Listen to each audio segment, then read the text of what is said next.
সুপ্রিয় দর্শক, দেখুন এখানে আছে একটি আয়তাকার বাগানের দৈর্ঘ্য প্রস্থের 3 গুণ। এর চারদিকে একবার প্রদক্ষিণ করলে 400 মিটার হাঁটা হয়। এখানে দুইটি প্রশ্নের উত্তর চাওয়া হয়েছে।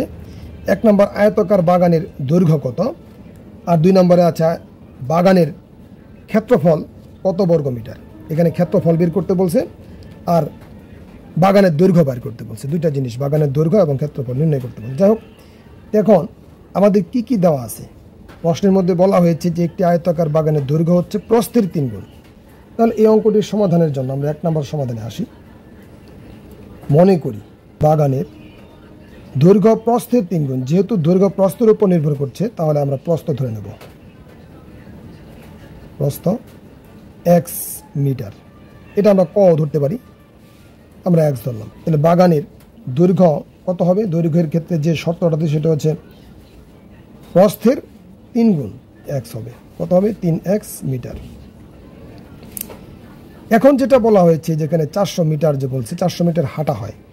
এইটা যদি আয়তাকার বাগান হয়, দেখুন তাহলে এটা হচ্ছে আমাদের x আর এটা হচ্ছে 3x।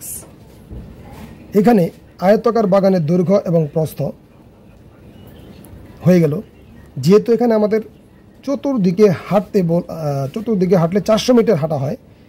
এই যে চতুর্দিকে যে হাঁটার কথাটা বল, তার মানে কি পরিসীমা, এই 4টা বাহুর যোগফল হচ্ছে আমাদের 400 মিটার, তার মানে পরিসীমা 400 মিটার। তাহলে আমরা আয়তাকার বাগানের পরিসীমাটা নির্ণয় করতে পারি। 2 গুণন দৈর্ঘ্য যোগ প্রস্থ। দৈর্ঘ্য কত আছে? দৈর্ঘ্য হচ্ছে আমাদের 3x আর প্রস্থ কত আছে? x। তাহলে কত হলো? 2 × 3 আর 1 4x, তাহলে 8x হলো। এখন প্রশ্ন মতে এই যে 8x, এই 8x কিন্তু আমাদের কি পরিসীমা। আবার পরিসীমা 400 মিটার যে হাঁটা হয় বলছে, তাহলে এই 8x মানেই তো আমাদের তাহলে 400 মিটার। তাহলে 400 দিয়ে দিলাম, বা x সমান উপরে যাবে 400 আর নিচে আসবে 8, বা তাহলে x সমান দেখুন 5 × 8 = 40, 5 × 0 = 50 হবে আমাদের x এর মান। অর্থাৎ সুতরাং প্রস্থ 50 মিটার। তাহলে দৈর্ঘ্য কত হবে? দৈর্ঘ্য বলছেন, আমরা কি লিখছিলাম? দৈর্ঘ্য হচ্ছে 3x, তাহলে 3 × 50 সমান 150 মিটার। এই যে বলছে আমাদের আয়তাকার বাগানের দৈর্ঘ্য কত, তাহলে এখানে কিন্তু আমরা আয়তাকার বাগানের দৈর্ঘ্য নির্ণয় করে ফেলেছি। তারপর 2 নম্বরে যেটা আছে, দেখুন এখানে জায়গা কম, আমরা এখানে করে ফেলি। আয়তাকার বাগানের ক্ষেত্রফল নির্ণয় করতে বলছে। তাহলে আমরা দৈর্ঘ্য কিন্তু বের করছি কত?